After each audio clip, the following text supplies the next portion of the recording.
Muy buenas, lequeros. Bienvenidos a un nuevo vídeo. Bien, el protagonista de hoy vuelve a ser el lobo, pero no un lobo cualquiera. Se trata de uno de los cánidos más amenazados del mundo. Y cuando digo más amenazados, está declarado en peligro de extinción desde hace muchísimos años.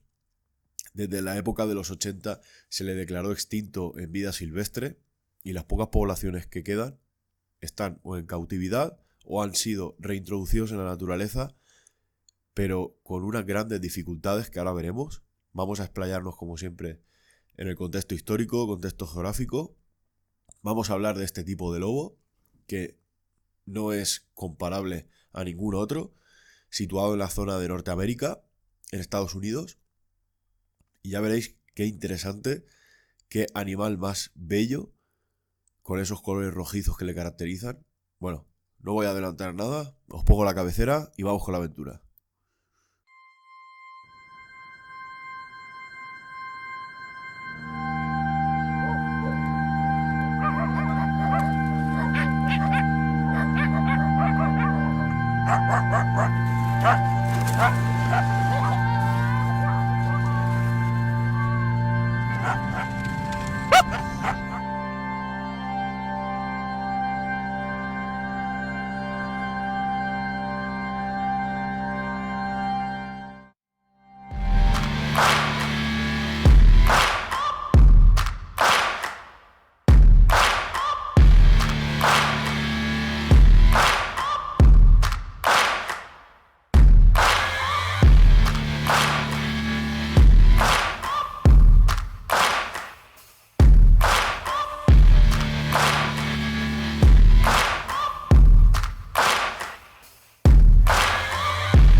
Bien, amigos, el lobo rojo, o Red Wolf, o Canis rufus, como he dicho, se declaró extinto en 1980 en la vida silvestre, y las únicas poblaciones que quedan, como ahora veremos, están repartidas al norte de Estados Unidos, concretamente en 43 zoológicos o centros naturales de preservación y conservación de fauna.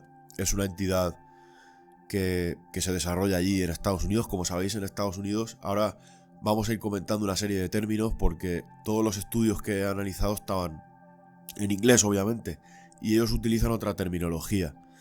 Bien, pues estos centros naturales albergan las líneas genéticas que quedan del lobo rojo, que son pocas. En inicio eran 14, pero ahora veremos toda la problemática que ha llevado, toda la labor, todo el estudio, todo lo que implica los programas, los distintos programas que se encargan de la preservación, conservación y de la reintroducción del lobo, porque como he dicho está extinto como animal salvaje, o sea, ya no quedan ejemplares vivos silvestres, todo lo que queda ha sido introducido o se encuentra en estos zoológicos o reservas. Bien, dando una breve descripción, el lobo rojo adquiere este nombre por su característico tono del pelaje. El manto que tiene suele ser rojizo, como su nombre indica, sobre todo detrás de las orejas, a lo largo del cuello, toda la franja del cuello y en las patas. Aunque también adquiere colores marrones, beige, como ahora veremos en las distintas fotos y vídeos que os iré poniendo. También tiene toques negruzcos en la zona del lomo. El tamaño. Se trata de un cánido, un lobo intermedio entre el lobo gris, que es el predominante en Norteamérica, y el coyote. El coyote, que es un animal que ahora veremos la controversia, que a mí me encanta, es un auténtico superviviente, pero está generando muchos problemas a la hora de preservar el lobo rojo. Como he dicho, de tamaño, para que os hagáis una idea, ahora os pondré una imagen de los tres. Es un lobo gris y entre medias del coyote, más o menos. Lo que le diferencia de estos dos, para no confundirlo, obviamente es el pelaje. En el rostro yo lo noto muchísimo, en las fauces. Y también, sobre todo, en las orejas, que son mucho más grandes, y las patas son más largas.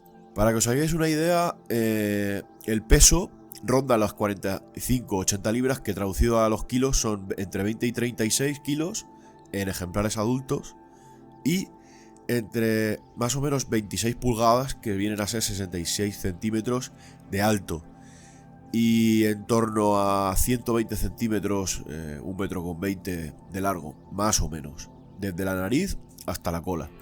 Como casi todos los lobos, hacen una camada al año y la gestación dura alrededor de 63 días. Tenéis que tener en cuenta que la mayoría de datos han sido tomados con ejemplares en cautividad o recientemente introducidos. Bien, no voy a meterme profundamente en todos los planes, en todas las intervenciones que se han hecho, porque son tremendas, enormes, y en cada estado han hecho un montón. Voy a centrarme sobre todo en la que empezó en el 2018. Se hizo el plan de intervención del lobo rojo, el Red Wolf.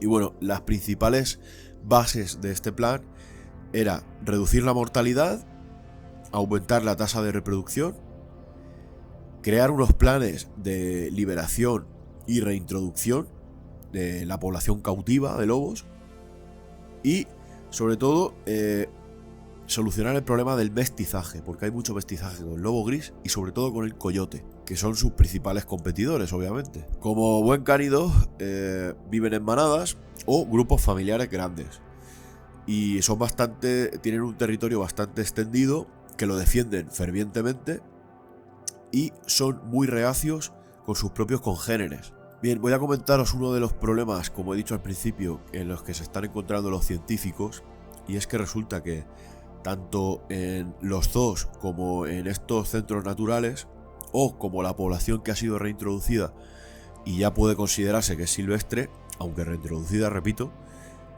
la diversidad genética es bajísima. Como he dicho, empezaron con 14 líneas genéticas y ahora quedan unas 12. Las reservas naturales y los zoológicos tienen prácticamente todo el porcentaje genético de esta especie en peligro de extinción.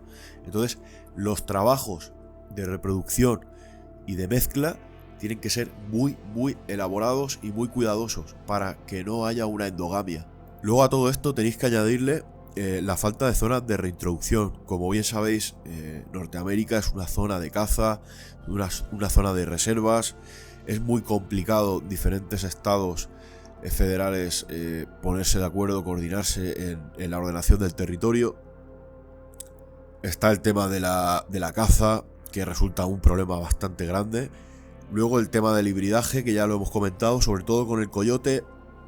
A esto sumado los pocos individuos que quedan, la tasa de mortalidad alta por caza y por atropello.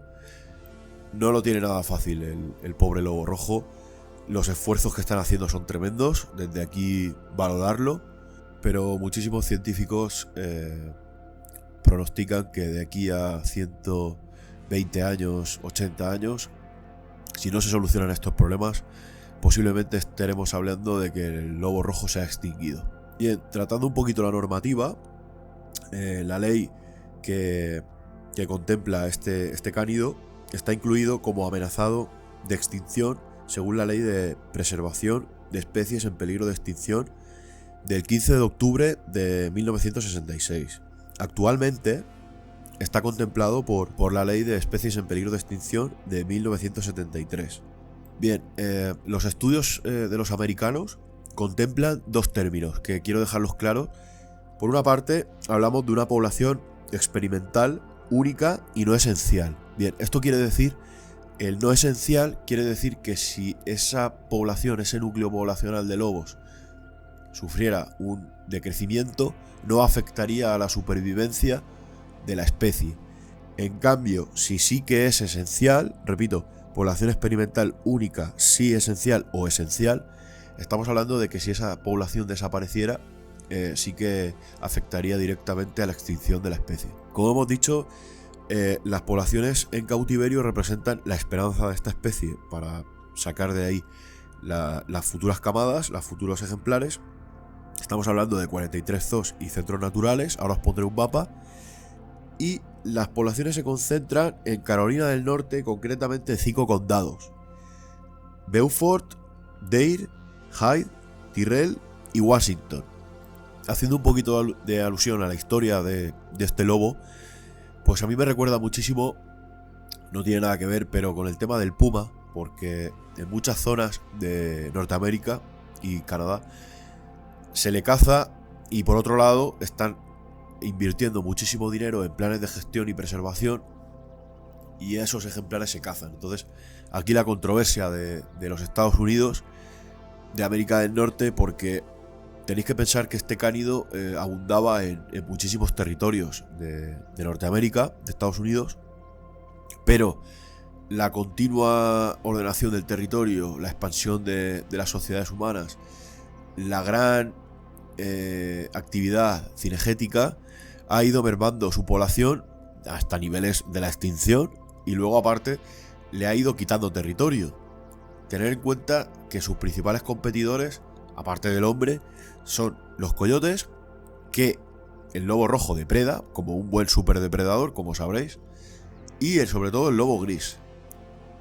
Lástima que posiblemente sea tarde ya. Cuando empezaron los primeros programas de recuperación de la especie, bueno, pues empezaron a coger ejemplares silvestres y intentaron la reproducción en cautividad.